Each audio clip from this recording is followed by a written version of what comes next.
Ayan guys, tapos na akong maglaba. Ayan. At saka yan dyan kalahati. Ayan. At saka yung ton kalahati. Nahiwalay-hiwalay na sila. Basta kung saan yung space na pwedeng lalagyan, dun ko yung ano.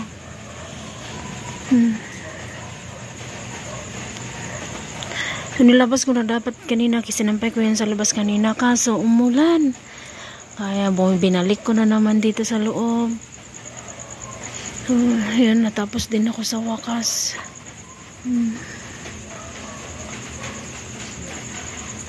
Kanyang-kanya ano talaga guys dito, yung parang paunahan talaga ng sampayan. Tignan lang natin bukas kung sino makakauna, pero yan sa ano ko yan, sa sister-in-law ko din, and then sa kapatid ko yan, and then yan, at saka and then yun, and then ito naman is sa auntie ko. Tapos ito naman yung sa kabila na yan, yan is sa ate ko. Sa ate ko sa kabila, yan sa kabila sa akin. So ayun guys, papahinga na ako, matutulog na ako kasi sobrang ano na ng mata ko, nag-i-edit pa po pala ako. Ano na 1:07 ng madaling araw. So bukas po ulit guys. Good morning guys. So yun na yun ang labahan ko kahapon yung ito, ayan, dyan at saka doon sa kabila maliit. At saka yung puti, yung hanggang sa may bidget na yan. Yung auntie ko muna yung nagsampay. Yung iba, yung nilaman ko yung decolor na tupi ko na. So ito na naman, konti lang naman tong puti. Sila na muna una magsampay. May bakante silang sampayan, di magsampay tayo. Pero kung wala, hayaan na lang natin dito sa loob. At least naka-dryer naman yan eh. Mamaya po ulit guys. Yan guys, nakarating na sila. So tignan nyo yung dala nila.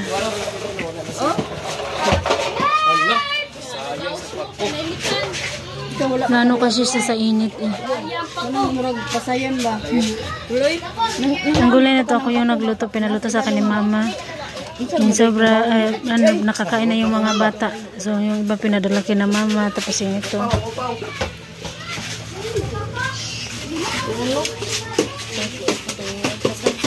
Gusto mo na sa YouTube din. Kulay ko yan na. Pang kuya na. Oy.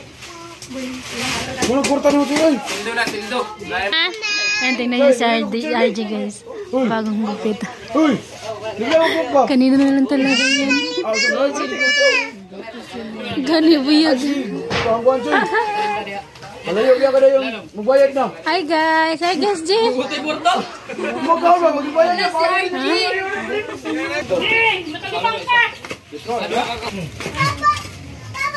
Napa man nagpako dire o.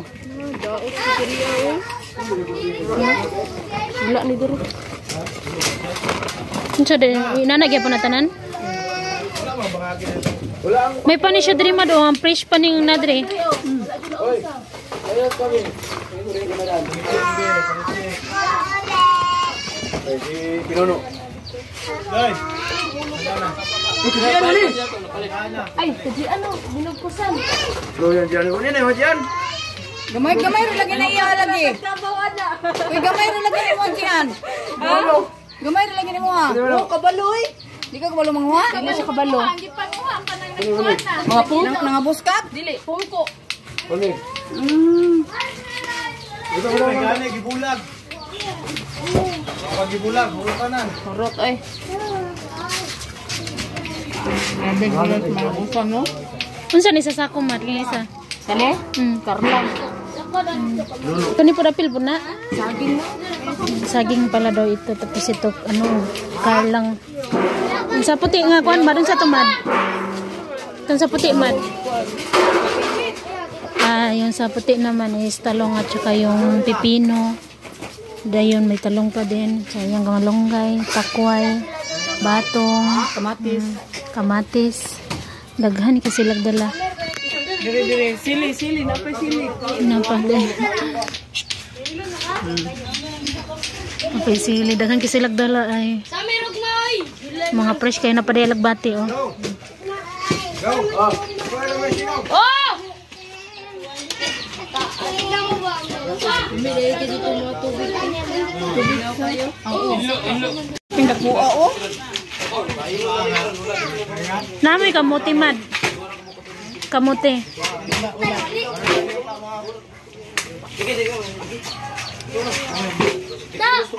May dabong din po pala sila guys. Ayun. Masarap yan gataan yung dabong. Pero hindi pa ako nakakain yung dabong na ginataan. Siyempre basta yung pagkakaalam ko. Dadobo? Ano wala lang nakuha ng dabong kay gataan. Diyan na siya lami daw kayo na. Tingnan niyo si RG guys. Hi RG! Hi RG! RG dili!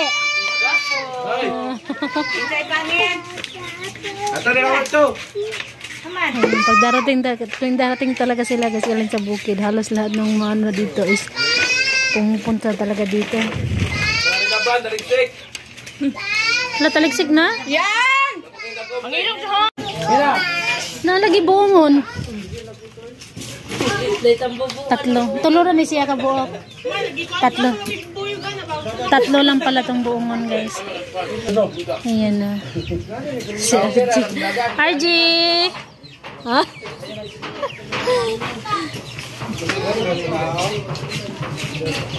Ayang nasa plangka, nasa kanila na yan kasi sumama naman kasi sila. Ayun, nagdadali na maghipo sa labunon kasi umulan na.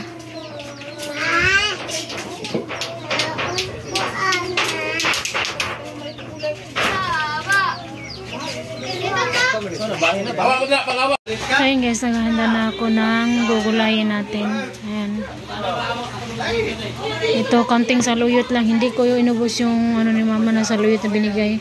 Ito galing to kay mama ha. Ito yung pinapaluto niya sa akin kaninang tanghali. Kaso di ko nilagay yung saluyot kasi may alugbati na. Kaya saluyot lang yung nilagay ko. Ay, kaya yung alugbati lang yung nilagay ko. Yung saluyot di ko nilagay. Ayan. Nakaano na rin ako ng malunggay. Ito yung sobra. Marami pa. Sakto siguro ito bukas. Iano ko yan sa tubig mamaya.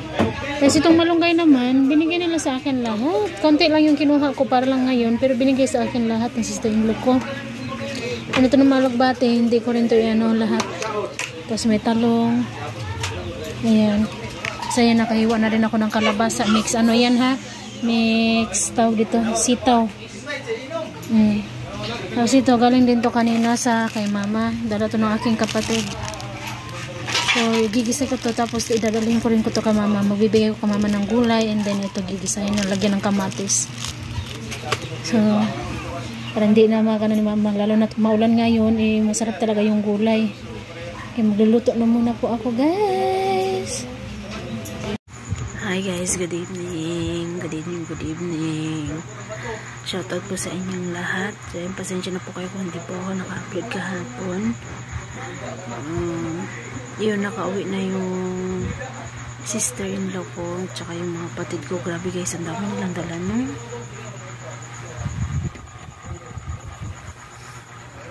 Ang dami talaga nilang dala. Ako kumuha ako ng niyog na dalawa. Tapos yung gulay binigay lang din nila sa akin. Ako yung nagluto. Tapos nanghihingi lang din sila. Tapos nagbigay din ako kay mama. Oh, yun.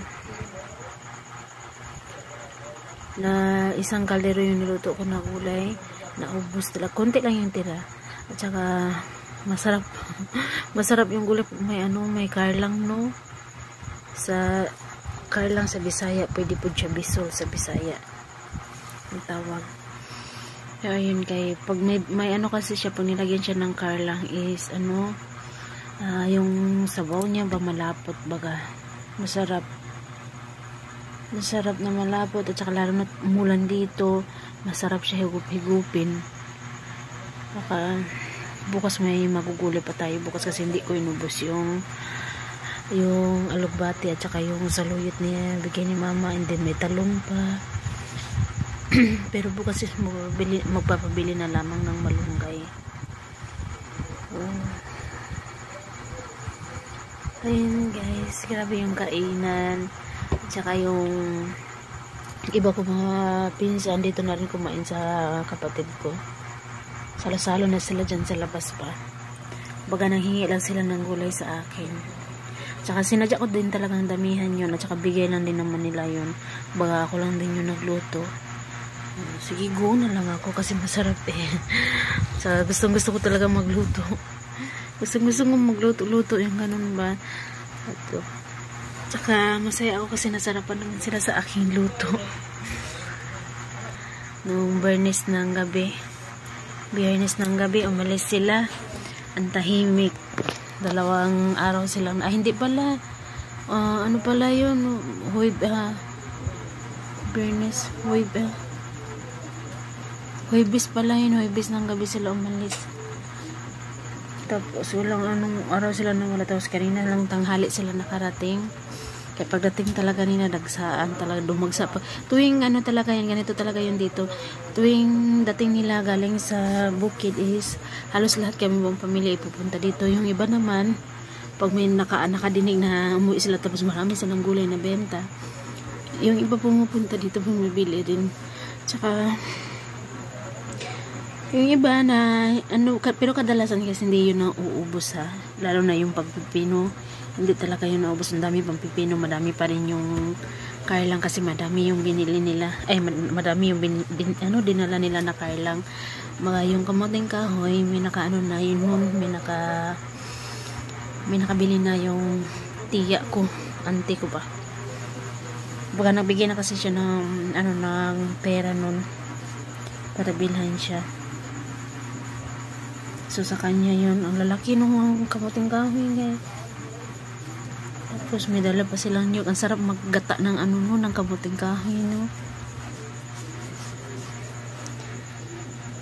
May dala din saging. Hindi ko pa nakita yung saging. So, papasan na siguro kasi pagod na ang lahat. At saka, pagkatapos sila dumating kanina, namili na ang lahat.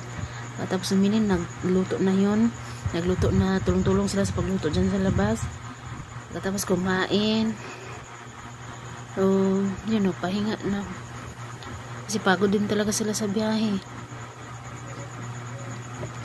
Tsaka ako naman maaga din ako naghigda-higda kasi masakit na naman yung tainga ko guys. Yung dati, yung kailan yun, dito na side, diba? Wala na yun. Okay na talaga siya, as in okay na. Wala na. Pero ngayon, pumalit naman yung dito sa kabila. Yung dito sa kabila, masakit siya. Hanggang dito na nga yung masakit niya, oh. Dito. Ayun, baga utak dito. Tsaka magsasalita ako, hindi masyadong nakarinig. Tsaka pag hindi masyadong makapagsalita, tsaka pag tumatawa ako, hindi rin ako makatawa ng mabuti. Yung ganun ba? Kasi masakit talaga siya, ibuka yung bibig ko, masakit. Feeling ko parang yung dito yung gilagid ko parang umano din siya. Tawag dito nihubag po siya ba mong lisod kukuan. So yun guys, share ko po sa inyo, nag-usap po kami ni Sis Wing. Nagsabi ako sa kanya, nagtanong ako sa kanya. So dati pa naman talaga guys, nagtanong na ako sa kanya kung paano niya nakukuha yung sahod niya or nalipat niya na ba yung account niya. Sabi niya sa akin dati hindi pa. Yung account niya nasa Nepal pa rin. Tapos same lang din kami ng ginagawa guys. Kumbaga yung account namin nasa Nepal pa rin siya, pero tuwing sahod namin is pinapadala namin sa kabayan natin doon sa Nepal. Tapos yung husband na yung magpapadala sa amin dito sa Pilipinas. Yung kasi Swing naman pinapadala niya, tapos yung mga kapatid niya dito sa Pilipinas ang magpapadala din sa kanya. Nagtanong ako about sa bangko niya, about sa bangko kasi kung paano maglipat, at saka para din magawa ko na rin, no. Buti na lang that time na nag-usap kami, may siya na tawag dito may break time niya ba, yung naka-reply talaga siya sa kaagad. Yun, sabi niya sa akin ano nangyari sa bangko. Sabi ko na-expire na siya. Nanulat siya, sabi niya hindi naman daw ma-expire yung bangko. So pinakita ko talaga sa kanya. Nakita niya, bakit ganyan yung bangko mo? Sabi ko, nabigla lang din talaga ako.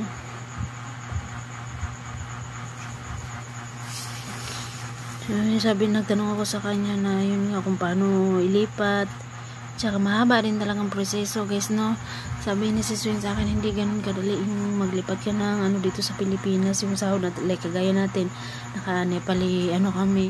So, hindi madali yung ilipatin dito. Tsaka pag once malipat na yun dito, hindi ka makakasahod ka agad. Mag-aantay ka ng mga 4 months or 3 months ba siguro, mga ganun. Sa pagkakaalam ko kay Ate Yam naman, sa pagkakaalam ko dati is natanggap niya yung sahod niya, nasa mga naantay siya ng 4 months bago niya natanggap yung sahod niya. Kay Ate Yam naman daw, sabi ni si Swing, okay naman lang yung Ate Yam kasi si Ate Yam is Filipino passport pa din. Kami, kasi kami Nepali passport na kami, kaya medyo mahaba-haba talagang proseso. Sabi ni si Swing, sabi niya sa akin, kung maaari ayusin na muna yung bangko ko doon sa Nepal. Yun na lang muna sa ngayon ang gamitin ko. Huwag ko muna daw ilipat kasi talagang hindi ganun yun kadali. So, pinapaano niya sa akin na yun nga, tawagan namin yung bangko. So tinawagan na talaga na din ng asawa ko, no?